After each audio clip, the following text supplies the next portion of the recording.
The East allowed no demonstrations, but it was there that the nuclear age was about to go critical. The Chernobyl reactor was 60 miles from Kiev. Most of its workers lived in the town of Pripyat, half a mile from the plant, which supplied electricity to much of the Western Soviet Union. In April 1986, the accident they'd been told was impossible happened.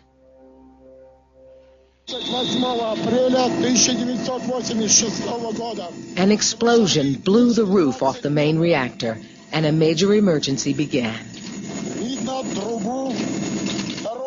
A helicopter pilot saw what they all feared most.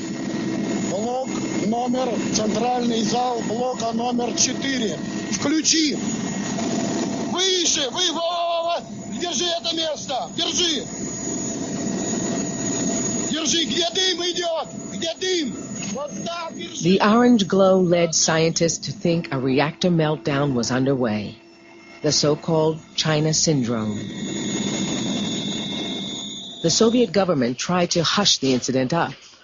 In a desperate race against time, engineers worked to put out the fire and discover what was happening at the heart of the reactor.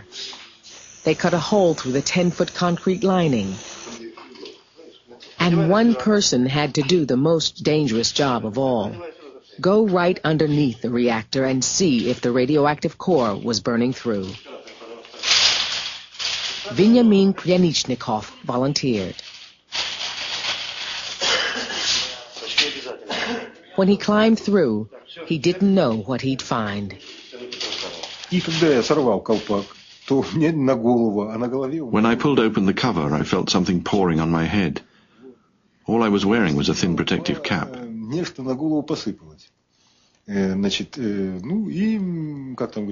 I immediately knew I was in a catastrophic situation, and I was probably finished.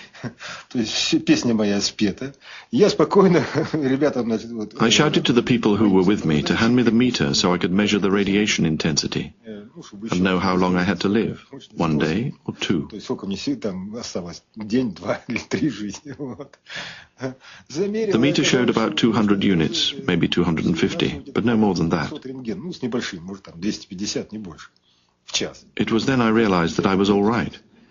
I was alive. Though an actual meltdown hadn't occurred, there had been a massive leak of radiation. A complete evacuation of a 20-mile zone around Chernobyl was ordered. Уважаемые товарищи, в связи с аварией на Чернобыльской атомной электростанции в городе Припяти складывается неблагоприятная радиационная обстановка.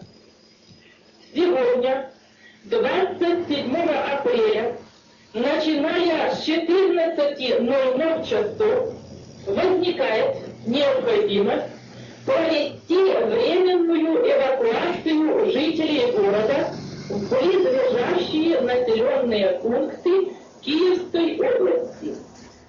As the families left, young army conscripts were brought in to help clear up.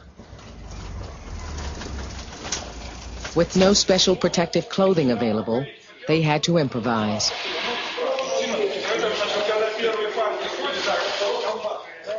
The level of radioactivity was so great that each man would be allowed to work only for a single 2-minute period.